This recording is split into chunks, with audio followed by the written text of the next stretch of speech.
What is going on, guys? It's your boy Phoenix here, and welcome back to a brand new Marvel Spider-Man 2 informational video. And in today's video, we got some more information on the few obvious paths that Venom might go down in Marvel Spider-Man 2. And without a doubt, if you guys haven't already, make sure to go ahead and leave a like on the video if you guys are excited for Marvel Spider-Man 2, and let's go ahead and jump right into it. So, this first potential pathway is Venom is playable. The first guess many fans have is that Venom will be important enough to become playable in certain segments, with Peter likely donning the black suit for a minority of Spider-Man 2's runtime. Its tentacle-based fighting style may go underutilized without Venom inheriting it. That being said, those combat abilities seem deliberately overpowered, so a playable Venom will probably also be limited. However, that doesn't address the issue of Venom's identity and what it means for the plot. Now, that is very true. We do not know that, but there is a lot of stuff to back this up. For one, you have the whole entire part where Venom destroys one of Kraven's drones and jumps to the ground. He's surrounded by hunters. Now, the only way for that to happen is if we are able to play him. The only way that you're going to get that is if a really crazy moment's about to happen, and after that the character drops down like that, that automatically makes them playable. So I feel like that is a possibility. Now, the next one that we have is Venom is Harry Osborn. Now, this is a theory that I have covered in the past, and it says Venom's main host is heavily suggested by trailers and Marvel Spider-Man 1's ending to be Harry Osborn, exposed to the Venom symbiote in an effort to cure him of his fatal disease. Harry might pass it to Peter or lend him a sample while they're spending time together.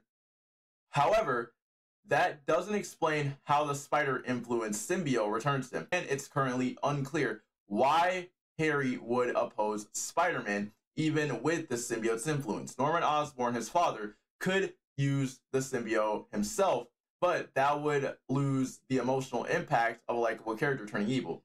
The heavy hinting at Harry being Venom without confirmation may be a red herring, but what this means for the symbiote is unknown. Now, Harry has been Venom in Ultimate Spider-Man before, so honestly, Norman being under symbiote's influence doesn't make any sense because, like I said before, we want to see Goblin. We need we need Green Goblin to actually appear. And on top of that, to mention for the fact that there's been a lot of heavy hinting that Harry is Venom, because we know in the trailer and stuff like that, it seems like Harry is Venom, along with for the fact that we saw that in Spider-Man 2018. So we don't know how the symbiote returns to him. We don't know at all. We don't know how that is going to happen. Now, the second path is for the fact that Venom could be Peter. Now, this already has happened before. It happened in Ultimate Spider-Man, where Peter was wearing the black suit for a long time, and he ended up becoming Venom. So it says if Harry Osborn is a Venom, then the next most likely suspect may be Spider-Man himself. Peter, Miles, and Venom have consistently been shown as three individuals, but Peter does have the black suit for an unknown amount of time. There have been moments throughout Spider-Man's history where Peter assumes Venom's monstrous appearance, often while the symbiote is exerting direct control. Unfortunately, committing to this could conflict the standard narrative of Peter overcoming his inner darkness and separating with the black suit. So someone else more likely culprit. Now, we don't know who the host is. We do not know who the host is. Like I said before, you don't know who it is. We know for a fact that Brian already said that Eddie Brock is not Venom. Eddie Brock is in the game. He's just not going to be Venom. So we don't know who it is, because we all thought that there was a blue eye showing in Venom's mouth or in Venom's throat in the image that we got a while back before the story trailer, and we don't know who it is still. But following that, now this is the one that really gets me. Miles helps Peter deal with Venom. Now, this is something that has been relatively teased in the limited PlayStation 4 Marvel Spider-Man 2. Now, this has been heavily teased. Now, if you guys haven't seen the trailer, I will play it right now. Miles, I need your help! What is this stuff? Wait, Pete, I got an idea. Nice! One more time! On three! 1, 2, 3!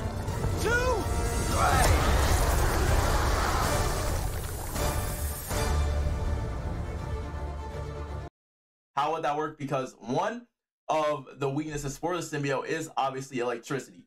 Now, Miles is there for a key reason, and that is for that main reason.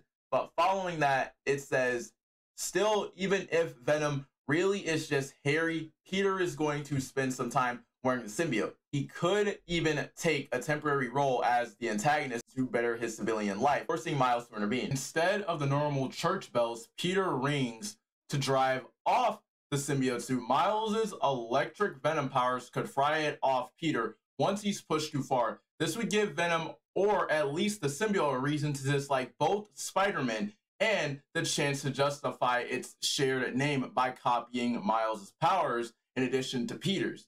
A Venom which parallels all present Spider-Man would work in Marvel Spider-Man 2, regardless of who that turns out to be.